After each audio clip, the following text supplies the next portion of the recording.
Okay, I want to talk about a horror movie I just saw that wasn't on my list, but it was one that I had been aware of for not a really long time, but a few months now, because it's one of the more significant horror films that's come out in the past couple of years, and it's called Hereditary.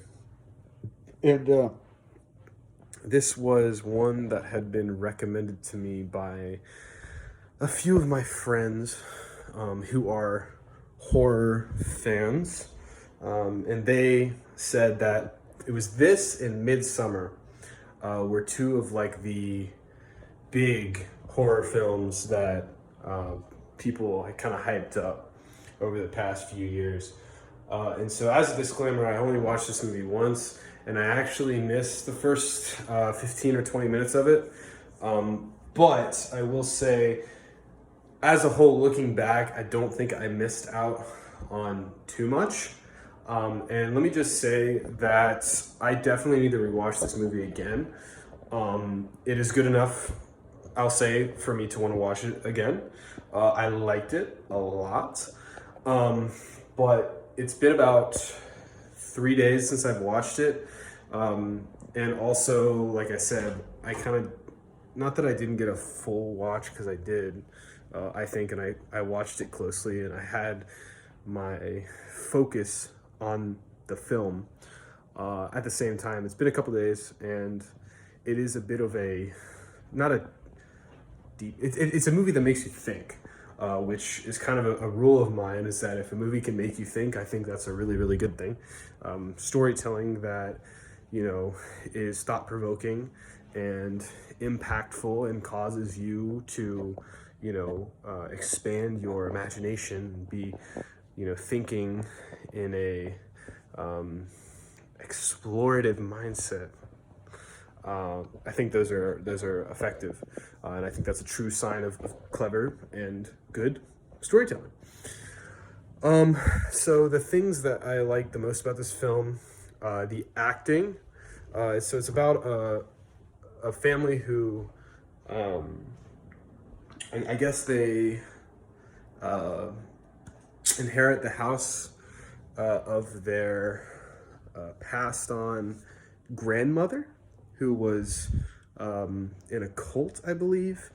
And then all of a sudden, they have a daughter who unfortunately dies in an accident after she has a allergic reaction to some peanuts, I guess, at a party. And then on the way home, they're trying to, her brother goes to a party and lies to his mom about it. And his mom like forces his little sister to go, and he doesn't tell her it's a party. So she goes with him to this party, right? Classic college party. He leaves her alone. He starts smoking and doing drugs, and then his little sister, who is allergic to peanuts, they establish that pretty early on in the movie, she triggers her peanut allergy, starts freaking out, and so he's like, okay, we need to get you the fuck out of here, like a good brother. He was high off his ass, and it's kind of a weird sequence, but it's interesting. It's effective nonetheless. And he's like speeding down this like country road, right?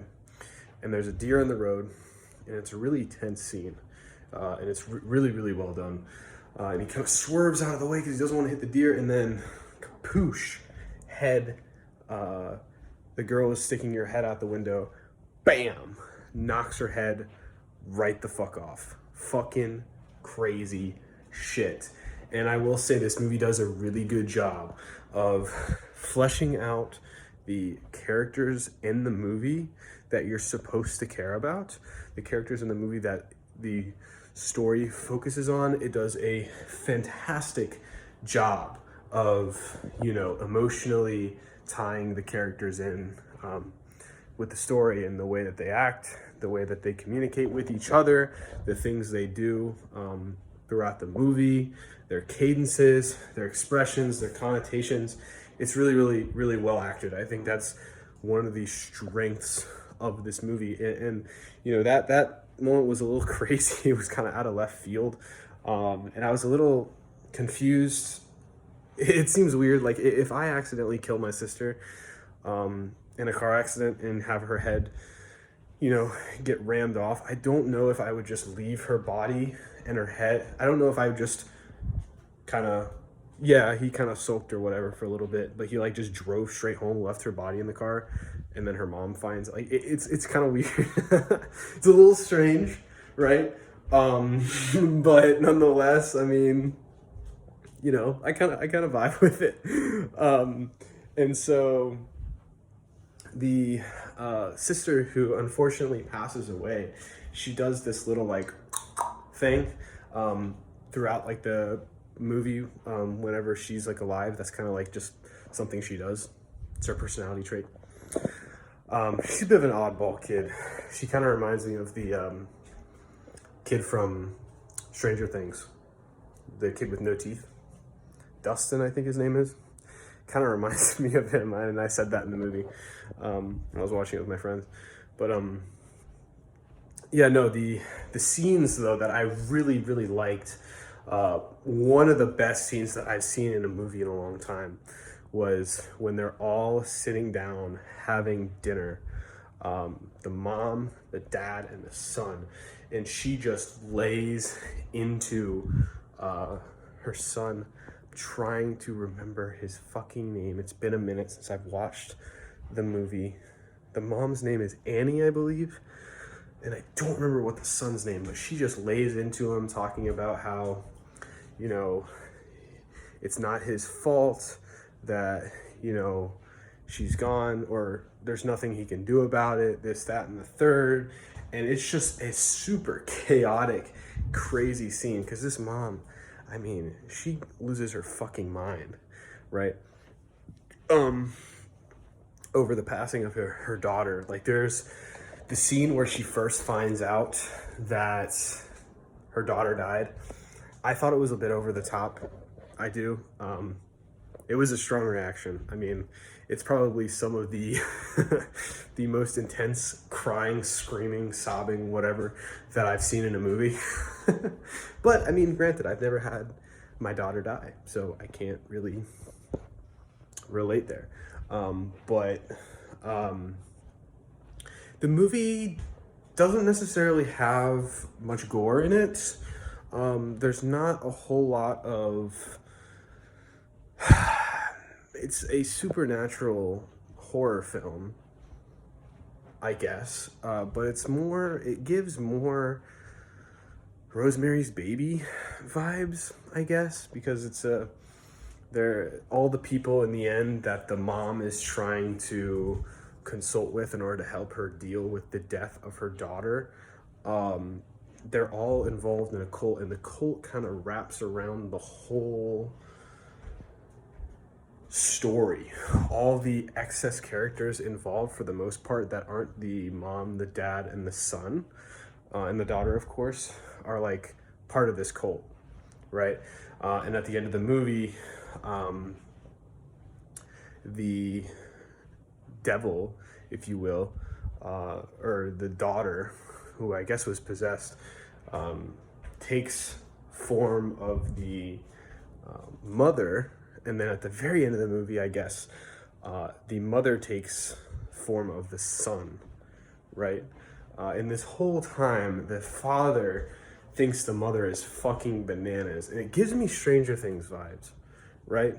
And I really need to watch this movie a second time. And it was good enough to warrant a second watch, because the ending is pretty fucking crazy.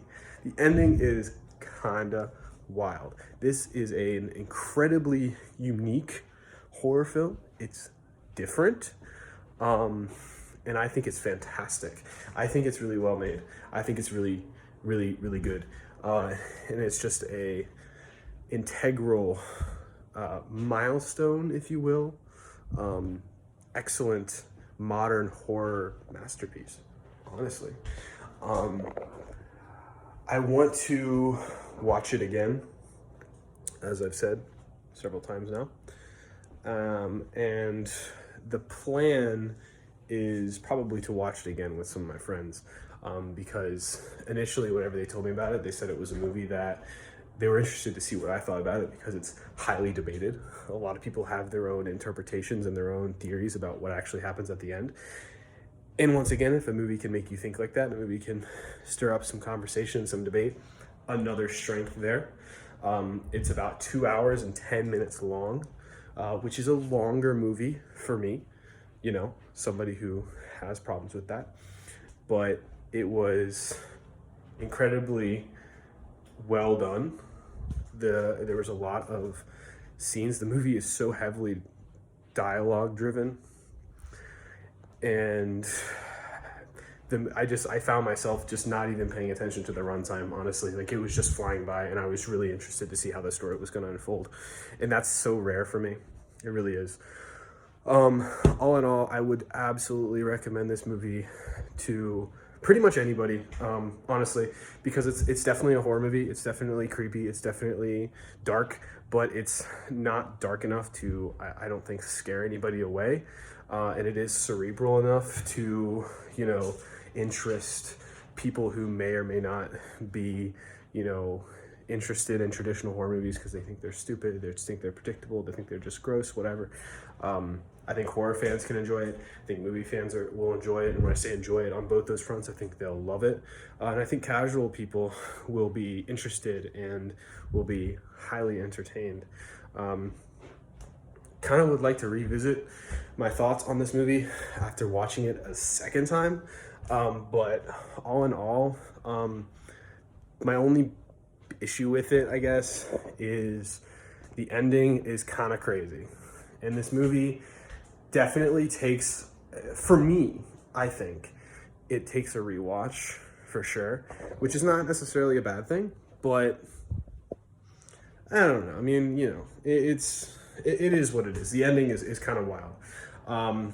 There's not a ton of violence, I guess, which in a horror movie, you kind of have to find the right balance. And I guess this movie, you don't need a ton of violence in a horror movie. This movie's got good suspense, the characters and the acting and the dialogue and all of the, what's the word I'm looking for? Interactions among them all are fantastic. I'm gonna give it a 4.5 out of 5. I only take off the half star because the ending, like I said, is just like, it's crazy. It's weird, it's strange, it's bizarre, it's open-ended as fuck. And yeah, I'm really excited to watch it again. And I think it is definitely up there with some of the best horror films made over the past 5 years. Pretty good. 4.5 out of 5.